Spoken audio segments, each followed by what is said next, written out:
Welcome back to the program. Time now for our hot potato political roundtable. I have State Senator Missy Irvin, Republican of Mountain View, State Representative Vivian Flowers, Democrat of Pine Bluff. My Spice Girls are what we've decided to nickname. No dancing. We got to give the people what they really, really want. There you go. What you really, really want. All right. That's right. By a rock, scissors, paper, before we got going, Missy, you get the first question. So throw your topic out first. What did you bring to the table? So my topic is really talking about socialism. I'm very disturbed and honestly terrified about some of the rhetoric that's being shared right now with those that are running for president on the Democratic ticket that claim to be socialist and that are promoting socialist policies and ideas.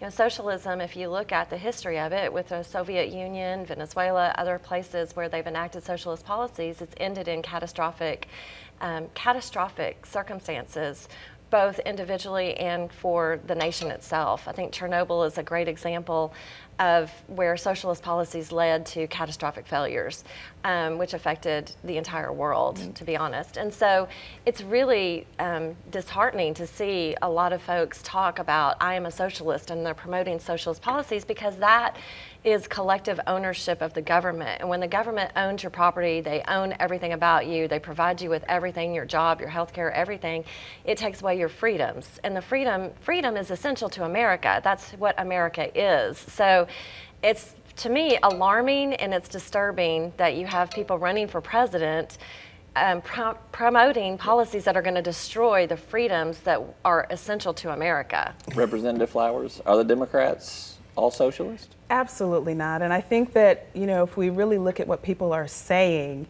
people are describing, those who do identify with socialism or socialist as a word, as a term, also say social democracy.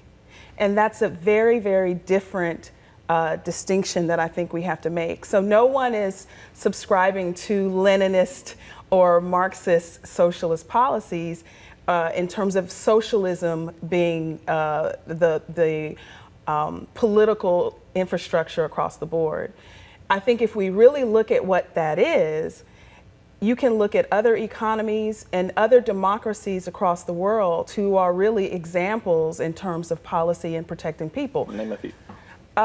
You can look at Denmark. You can look at Sweden. You really all across Europe, but you can look right here in America. We are a democracy, and the distinction between what I think we'd all be fearful about and is Russia. I think we have to, number one, distinguish between socialism and socialist policies and communism. And so when you talk about Russia, you're talking about socialist policies being acted by communism. And what's ironic is you have a president that is kowtowing and being real chummy with communist leaders like in North Korea, like in Russia.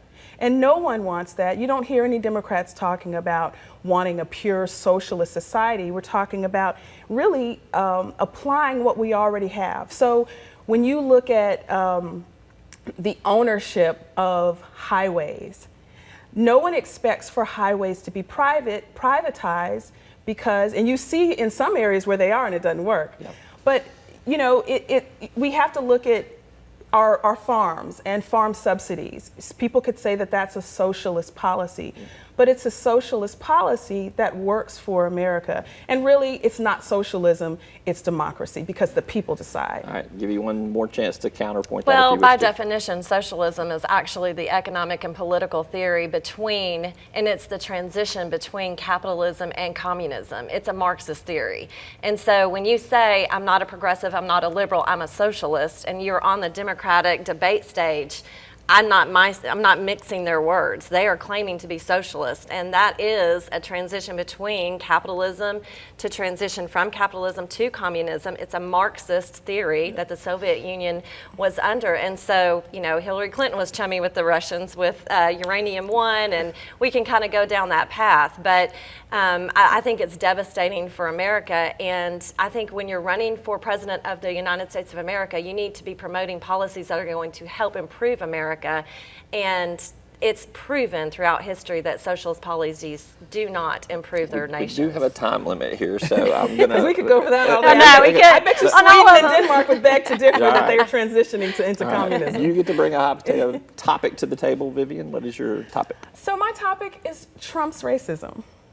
And what I don't want to do is focus so much on it and make my whole discussion about that, because what it really is about is, number one, I think a majority of America, I know a majority of Americans have vocally stated in poll after poll that they believe that the President of the United States is a bigot and is a racist.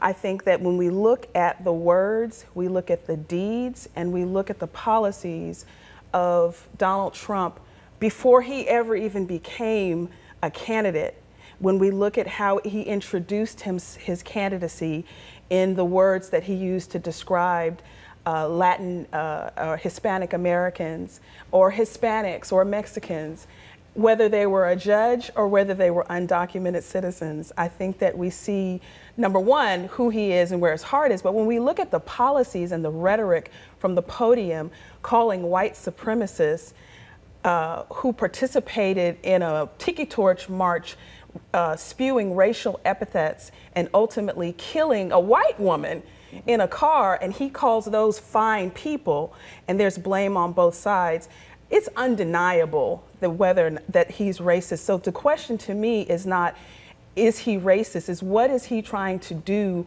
when he is using his tweets to draw attention or throw the attention of the country and the press onto four congresswomen doing their jobs, or someone like Elijah Cummings. And in my mind, it's about division, and it's about distraction, because he doesn't want us talking about the federal debt that he promised in 8 years to eradicate, but now we're seeing record highs in the federal debt. He doesn't want us talking about that. A lot out there on the table on that one. I guess Yes. to the core of what she said, is the president racist? What do you think he's trying to do with Well, some of it's the hard- divisive rhetoric that is out Right. there? So, I'm not claiming to know anybody individually or personally, so it's hard for me to say I know somebody's heart. I don't know somebody's heart. We don't know what his actions are privately, just like I don't know Bill Clinton's heart. I don't know, Barack Obama's heart. We don't know those things individually and personally. Now, the rhetoric, I think Tim Scott, the senator from South Carolina, said he's an equal opportunity offender.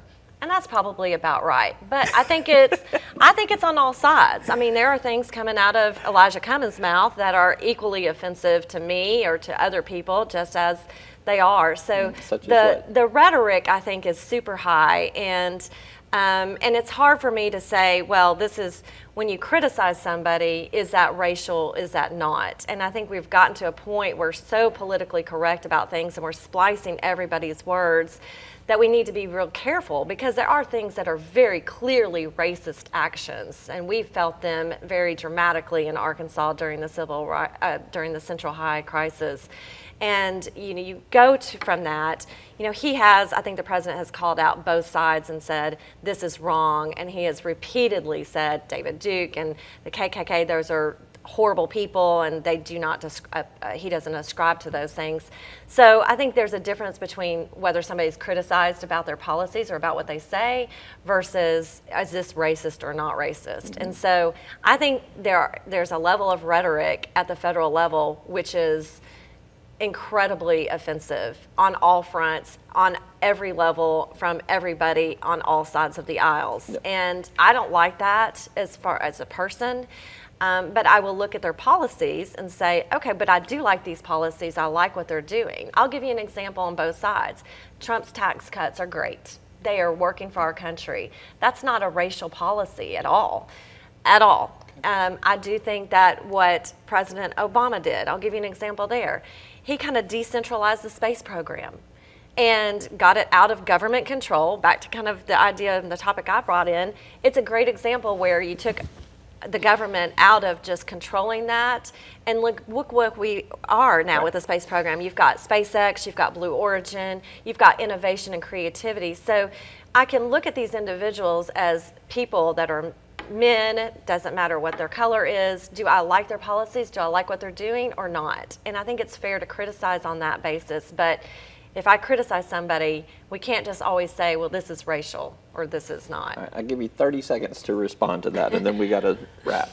I think that it is undeniable that the president is racist, and we can look at his words, we can look at his deeds, from housing discrimination to saying that he doesn't want black people to handle his money, to calling Latinos racist, and even in the last week in terms of policy, his Justice Department refusing to investigate the murder of Eric Garner.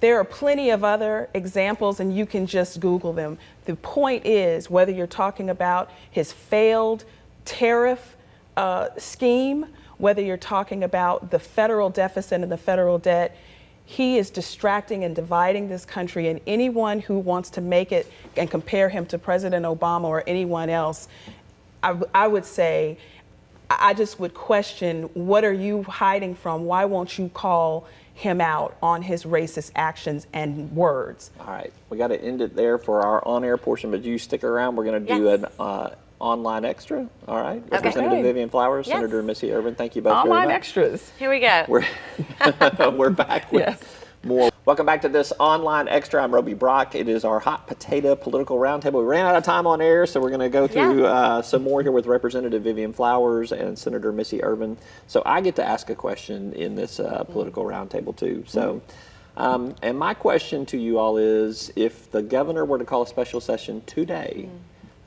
what would you want on the agenda? I will go Missy first. I'm going to pick vaping.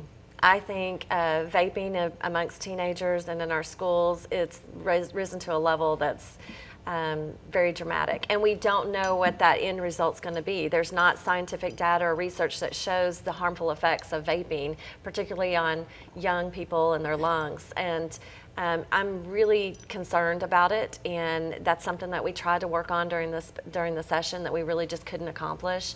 But I really do think that we need to address vaping and everything that goes with it, and we need to study it, and we need to figure out what laws that we need to put in place to try to prevent and make the age level, higher, and we need to kind of tackle that issue as a health issue. Representative Flowers. Oh, no question. It is the escalating cost of prescription drugs, but more specifically, the harm and the violations that I see occurring by PBMs. I think that whether you're talking about the conflicts of interest, the issues on the federal level that Congress and the president refuse to address, despite his promise to address the skyrocketing cost of drugs, the closures of our local pharmacists or pharmacies, all of those issues are affecting our Kansans right now today. We know that people are sicker. We know that people have died. And if we don't do something about it, we are complicit. And I refuse to be complicit. All right. Representative Vivian Flowers, Senator Missy Irvin with our online extra hot potato political roundtable. Thank you both. You're welcome. Thank you. Thank We you need for more having time. us. We need more time. I know. Your own show. I'm about to we get could do Channel it. 7 to Spice give us an Girls. hour. I'm about to get everybody to give us an hour on this or something like that. So I thank love you it. both very much. I appreciate you. You're welcome. Okay. And thank you for tuning in. I'm Roby Brock. We will see you next time.